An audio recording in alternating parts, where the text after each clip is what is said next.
what's up everybody? It's Rox and I'm coming to you today with a review for Love and Hip Hop Hollywood Season 1 Episode 6. So let's get to it, shall we? So you know that Masika is a model. Remember she told us that she was an actress and a model and a video girl and all of that. So she gets a call from a guy and she is able to snag a gig where she is the face of an adult entertainment company. Okay, so she's going to be the face of the strip clubs basically. She's going to be on the flyers, she's going to be on the billboards both in Los Angeles and Las Vegas, and it's a big deal for her, so she's real excited about it. Okay, she's talking to the guy and he says, yeah, the Mudaris family is going to be, you know, one of the people that you're working for. And she was just like, wait a minute, the Mudaris family, you know, I got drama with one of the daughters, okay, by the name of Nikki. And he was like, I don't give a damn about y'all ghetto ass shit that y'all got between the two of you and some man and everything. I'm trying to tell you, you come on, you take these pictures, you do these flyers, you do these billboards, you do these appearances, and you know, we make this duet like Stevie J used to say. So at first she's concerned, but then you know what, she thinks about it and she was like, you know what, this is the best way to stick it to that old bubble booty bitch Nikki. Okay, so she's excited. She can't wait for Nikki to find out that she's actually going to be the face of her family's strip club. The gig comes around and she is at her photo shoot and she decides to tell Nikki to come on down to the photo shoot. Now evidently Nikki had been calling her because Nikki was just like, you know what, after I sat my ass down and thought about it, after that big confrontation that, you know, Nikki and Mally Mal and Masika had, she was just like, what the bitch got to lie about? Okay, you ain't got to lie to kick it, Craig. She was just like, you know what, maybe I need to talk to Masika. Okay, maybe there's no reason for her to really lie. Maybe I need to find out exactly what's what. So Nikki, you know, she wobble her ass on down there. That bitch looked like she cannot walk with that new body. Okay, them big titties, that big booty, all that fucking lion hair, you know, she just cannot seem to, you know, she always look unstable. She get on down there to the photo shoot and Masika comes to talk to her. So, you know, they sit down like two logical women and, you know, Nikki was just like, yeah, maybe I decided maybe I need to listen to what you got to say. Masika can't believe it. Like, bitch, finally want to hear, okay, the truth that I was telling. So Masika was just like, yeah, I can't even tell you how many times I flew back and forth to Las Vegas. He flew back and forth to Los Angeles. I mean, we was really doing the, you know, doing the damn thing. And Nikki was just like, well, you know, did you love him? And Masika was like, no, I didn't really love him. Really, the only time that I told him that I loved him is when he was pulling my hair. I ain't never been a real big hair pulling kind of person. I mean, when I actually had hair, you know, it was just like, you know, where you gonna pull it at? You want him to pull it at the base, you know, you don't want all your edges and shit to get pulled. Anyway, let me get back to it. When she says that he was pulling her hair, Nikki, it kind of rings a bell with Nikki because she's like, you know, he loves to pull her hair as well. So she knows that's one of his signature moves. Okay, we all got a signature move. What's y'all signature move? Y'all leave it in the box below. Anyway, so Masika's like, yeah, girl, let me just show you some of the text messages that we've sent back and forth. So she pulls out her phone and I'm telling you, ain't I told y'all a million times that that damn cell phone gonna be the death of us? Why the fuck do we keep on putting shit in text messages? What happened to the regular old talking on the phone? She shows her the text messages and says some shit about him, you know, loving her and she's the love of his life and all kind of just pimp talk, y'all, basically. So Nikki is just like, oh, so this is what it is, okay? But Nikki can't, because they both have like these big egos, you know, they both kind of can't come around to just be like, okay, girl, yeah, you was right, no, I was wrong, you know, none of that. Okay, can't nobody let the other one see the other one sweat. So, you know, they both kind of just like, well, you know, that's what it is. Okay, Nikki does appreciate, you know, the information or whatever. And Masika was like, hopefully the stupid girl will, you know, use it to her advantage. Don't Masika look, wasn't she giving y'all Joker a little bit? She just, her face, you know, it's that whole Botox. Like, it was like, let me get the face together for y'all. It was sort of like, yeah, like this. She was just like, oh, that's the Joker face. So fast forward on down, Nikki called her old Elvira ass mama to the house, okay, and mama's just like, you know what, tell that nigga to come over. I got something for his ass. She done whipped up a concoction, y'all. Don't she look like a fucking witch? Nikki is just like, mama, now I'm gonna invite him over and we're gonna have dinner and we're gonna sit and talk and everything, but please don't just attack him as soon as he gets in the door. And mama was just like, I ain't gonna attack him. As a matter of fact, I'm just gonna give him enough rope to hang his stupid self. Sure enough, Mally Mal, Molly Mall, whatever it is, he gets on in there. He sits on down with him, you know, he gives everybody hugs, kisses. They get to the food. He's so glad that they went through all this trouble for him. And honey, mama gets right to it. So, do you love my daughter? And you know, he doesn't say exactly, yes, I do. What he says is, well, she knows how I feel about her. I know how she feels about me. Why are you asking that? I'm just like, yeah, that's the classic answer when you don't, it's just a yes or no. Okay, we ain't got to go through how everybody know how the other person feel, right? And mama says, well, you know what? What the hell going on with Masika? And immediately he gets all tongue-tied, okay? And then so Nikki jumps in and she was just like, well, you lied about the fact that you guys had sex. You know, you did have sex with her. And, you know, he starts to deny it. So the mom was like, well, did you love her? And he was just like, you know, I might have led her on. I might have said some things. But no, I didn't love her. So the mom was just like, well, was she going to Vegas to visit you? And he was just like, yes, she was. And she was like, okay, so where did she stay? Did she stay with you? And he was like, yes, she was. And she was just like, you expect us to believe that the bitch was sleeping on the couch or something? You guys wasn't sleeping in the same bed together? Okay, now all of a sudden he couldn't say shit. Okay, instead he shuts it down, gets up, walks out the damn door. Okay, so of course Nikki, she's following behind him and telling him to wait and all of that. And he was just like, you are the lowest of the low, Nikki. Don't ever talk to me again. And he gets in his car and he drives off. So I guess that's that. Okay, so we don't have to really go through the whole story with Fizz and Amanda, right? I mean, because, two things we found out last night, okay? Fizz is tired of being a single parent, and Amanda does not want to be a stepmother. That's basically what it is there. Y'all, we ain't got to go through all the conversations and everything. Listen, I understand both sides. Fizz is a daddy. He needs somebody to help him raise this child, okay? That damn Moniece ain't never going to, quit cutting the fool. So he is hoping that he can be with somebody and kind of get the added bonus of, helping raise this damn boy, okay, and sit down and do some homework with his ass, so I can, so he can sit down and watch the game, shit. Fizz is looking for a stepmother for this child, which is fine. But it's not necessarily the job that Amanda wants. Now, Amanda doesn't mind being his girlfriend, okay? She's fine with being a girlfriend, but she ain't really too keen on picking up these stepmama duties, okay? And it's been 2 years that these two have been together, and she ain't never been 100% in it, okay? We find out that she cheated, okay? Not only did she cheat, but she had been shacked up with old boy out in Miami, okay? And every time she went to Miami, evidently, or if that's where they were, she was with the guy and still kind of keeping this relationship with Fizz. Fizz found out about it. He caught her coming out the house or whatever, and the trust ain't never been the same. And I've always told you guys plenty of times that once the trust is gone, your relationship is done. Okay, it is very, very hard to gain back your trust, okay, because your mind, I don't care what the hell okay, goes on in just reality, your mind gets to playing tricks on you, or it just lets you know that every story that they come up with don't make no fucking sense. You don't believe shit they say. Anytime that you don't trust somebody, you can always see the other side, the bad part, okay? And it's I don't know why these two are trying to work it out. Okay, Fizz really wants to be with her, but he's pressuring her. He keeps on telling her, I need you to be this. I need you to do this. My son needs you. I need you. You know what? Don't nobody fucking need all that pressure. Okay, and then Amanda is wrong because she just won't come out and say it. Okay, she kind of likes him. It almost feels like it gives you kind of that. She doesn't seem like a user, but it gives you that feeling like she kind of wants to hold on to him just in case he's able to take off again. Okay, and be something again. But she ain't quite sure, so she wants to keep her options open.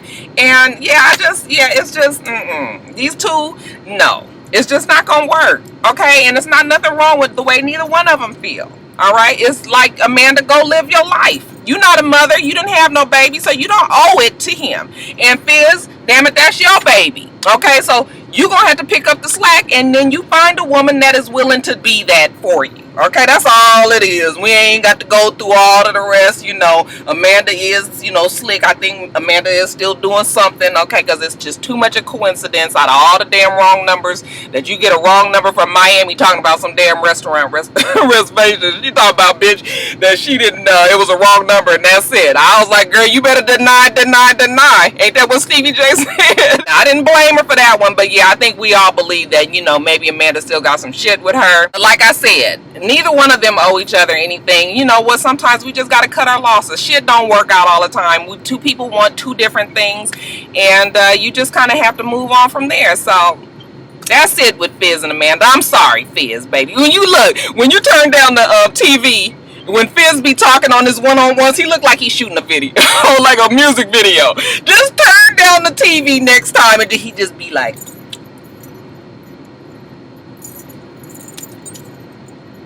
just like, boy, you better sing it. I'm almost done. Where you gonna want to go eat? Where you gonna you gonna go in the office for a second? I just came from your office. Oh, okay, you were up there. Okay, give me. I'm right here. I'm looking right at you. Okay, so what you want me to do? Okay, just give me like 10 more minutes. Where you want to go eat? It don't matter. I just need to eat because I ate. Okay, give me like 10 minutes. So we're going down to you want to go to like a restaurant like Red Lobster or something? No, I want to go somewhere where we can eat. It's just gonna be quick. I don't want to have to. Well, where are you? You don't want to? Something like that. You want to go to Panda? Yeah. Okay, well let's go to Panda. Let me just finish real fast. You can go down there if you want. I know what? You can go down to Panda if you want. I ain't going down to Panda. Woo! Oh, okay. Well, just okay. Well, let me finish the damn video. No, I ain't going nowhere. Okay, bye. Bye. I'm sorry, y'all. I'm about to go to lunch with Evelyn. Y'all remember Evelyn? I really appreciate you guys watching the breast cancer awareness video. It's not about the ribbon. It's about the woman. She's calling me again. Just one second. I'm get on back to this video so we can get on out of here. Now, Morgan and Radio Girl, they sit down and talk. And Morgan was like, you know what? After I talked to Ray J, I have decided that I do need to separate myself. And Radio Girl was like, good. So the Radio Girl was like, you know what? I got the perfect solution. How about you work on the red carpet as a correspondent at the Powerhouse thing? And, you know, Morgan was just like, yeah, that sounds like a good idea. But, you know what? Let me talk to Ray J first. And, you know, a girl was just like, well, what you need to talk to Ray J for? Okay, Ray J gonna be fine. Let Ray J do Ray J and let Morgan do Morgan. You come on and work on this red carpet. And Morgan is all gung-ho and happy and excited about it. Listen, I'm happy and excited for Morgan too. But Morgan, you already got a damn job. Okay? Now, we can flip this every which way we want to. But when you are committed to doing a job as a personal assistant, then how the fuck you gonna just take another job when you already got a damn job to do? When the day of the event comes and Morgan is working on the red carpet and ain't nobody even told Ray J, okay, not Radio Girl and not Morgan, well, Ray J has a problem with it, and I understand that he should have a problem too, okay, because when you think you're gonna have an assistant to run around and basically be your gopher, then you don't have it and you're working an event that's all day. Yeah, I can understand the frustration and all of that, but I was just like, how the fuck long you gonna complain about it, Ray J? Now the shit is done, okay? The bitch is working on the red carpet. He gonna go on and on and on. She don't want to pass out the merchandise and she don't want to get her hustle on for me. No, today she want to just flip it and change careers. Today she want to be a celebrity correspondent. Right now I'm thirsty, but the assistant that I thought was going to be here for me today is doing something else. Then when he's sitting there talking to Radio Girl, you can't just jack me for my assistant and I'm left out in the cold. He had a point. This shit was just unprofessional. Radio Girl don't seem to think that, you know, she thinks the shit is funny to her, okay? It ain't no problem to her. She don't understand why he's so upset about it. And Ray J, you know, he just rolling his eyes. He just mad and, you know, they're just a fucking bitch. He going on and on about how she was at the RayJ.com party. He going on and on about how she was at his video shoot. He going on and on about how she's been hanging out with Teairra Marie, that he already told her not to do that shit. Okay, so yeah, Ray J is just fucking over it. I swear I thought the nigga was on his period. It's fucking nighttime and he's still complaining. You see these hats? We were supposed to pass these hats out on the red carpet. But, you know, you had me out there dolo Morgan come in, she all happy from her damn job that she just did. He's sitting there looking at her all disgusted. The radio girl is just so, proud of her girl, okay? Morgan comes in, she don't understand what the problem is. He was just like, look, I'm not happy for you because I'm not happy for me, damn it. You my assistant, okay? I pay your ass to come work for me. Okay, so why would I be happy that my assistant is fucking working doing something else and I'm left out in the damn cold? Morgan, I guess she got the damn signals crossed, okay? She's thinking that, she been there for him, blood, sweat, and tears and all of that, and don't any of that matter, and why isn't he happy for her? And he was just like, it's not about the blood, sweat, and tears. Okay, it's about being a professional. Ray J was just like, you fucked up today, okay, and you fucked up my opportunity to expand the RayJ.com brand, okay, and I'm sorry, you got the shit twisted. She was like, but I always have your back, Ray J, and he was just like, don't I always have your back? I mean, shit, you are my assistant, right? And she was just like, nah, I don't know, am I? He was just like, you don't know if you're my assistant? Well, I'll tell you what. If you don't know you my assistant, then you ain't gotta be my assistant again. All I'm saying is, if you not gonna be my assistant, then you ain't never gotta be my assistant again. So, Morgan say she fine with that, but afterwards she all crying and everything. I was just like, oh, poor Morgan. Girl, you done fucked up your money, shit. Alright, you guys, and lastly, Teairra Marie wants to jumpstart her career again, okay? And she figures that she needs to get back out and start singing in front of everybody. So she gets in touch with the two hottest promoters in LA, which would be Miss Diddy and Sincere. I've heard Miss Diddy's name a whole lot lately, so I guess she is the big person to get to if you want to promote something. Sincere hadn't really heard of, but I guess so. If they have him on the show and that's what they say, then we gonna roll with that, okay? I already can tell you right now, I don't like Sincere, but there's many of these type of Sinceres in the Hollywood entertainment music industry, okay? Definitely one of those pompous, egomaniacs, doesn't know how to talk to people, doesn't know how to treat people, just believes his own hype, and the fact that he's able to do so much and that people know that he's able to do it, that he just kind of talks to you any old fucked up kind of way, okay? I just don't like Sincere. I just never understand why people, when they get to a certain level, feel like they have to be that way, okay? Did he say something about he had a respect for her because of her big ass titties? I was just like, what? I mean, really? That's what you saying on the TV? He's talking to Teairra, and she's saying how she feels like she should go to the supper club because that's, the place to go to put her name back out there.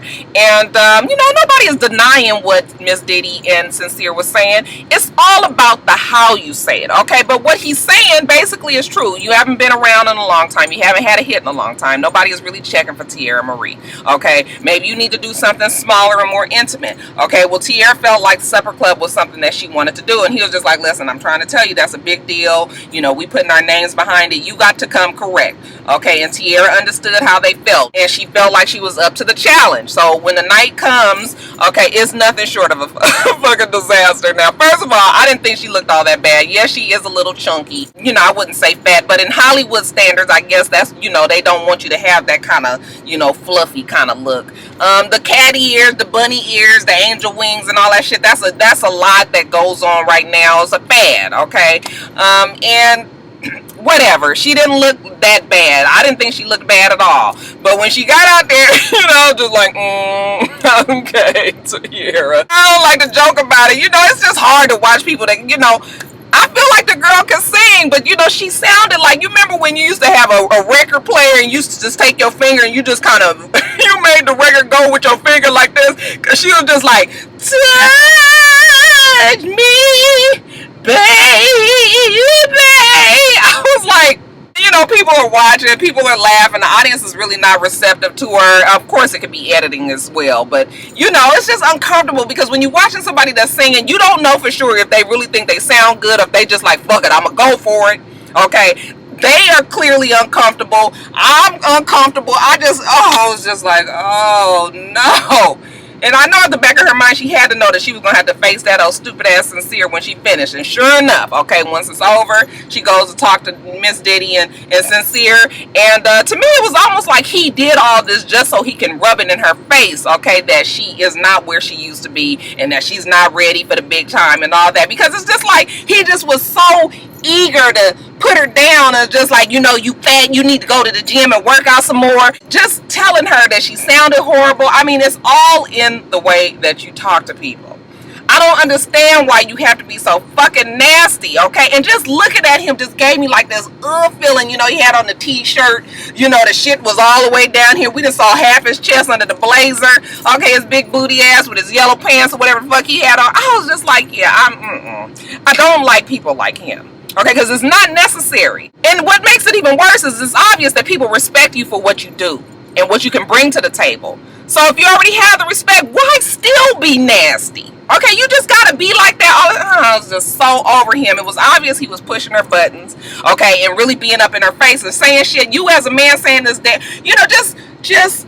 I mean, like I said, I guess it happens in Hollywood. I'm not in that, you know, industry, and I don't really know how it goes, but you also hear about people always talking about how cutthroat and fucked up everybody can be in the industry, and he is a definite example of that. So he goes off on Teairra, okay, he calls her a rat, okay, a ghetto ass rat, okay, well, of course, after you start going there with it, she swings at him, of course, security comes in there, breaks it off, and then, you know, now this is his chance to be like, see, I told you, okay, Teairra ain't ready for nothing, she's the same old Teairra, always want to fight, always want to be, you know, she can't never talk, all that, okay, he goes off, she goes off, she's very irritated, I was very irritated with her, okay, it was just the whole night was a fucking bust, okay, and poor little Miss Diddy over there, I was just like, well, Miss Diddy, at least you didn't misrepresent yourself on TV, that's about all I can say about all of that, but yeah, it was, ooh, touch me, baby, and then at the end she said,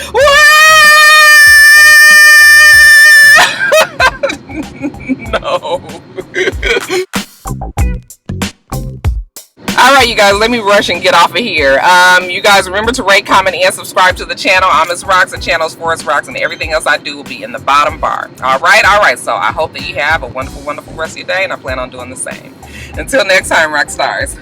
Bye.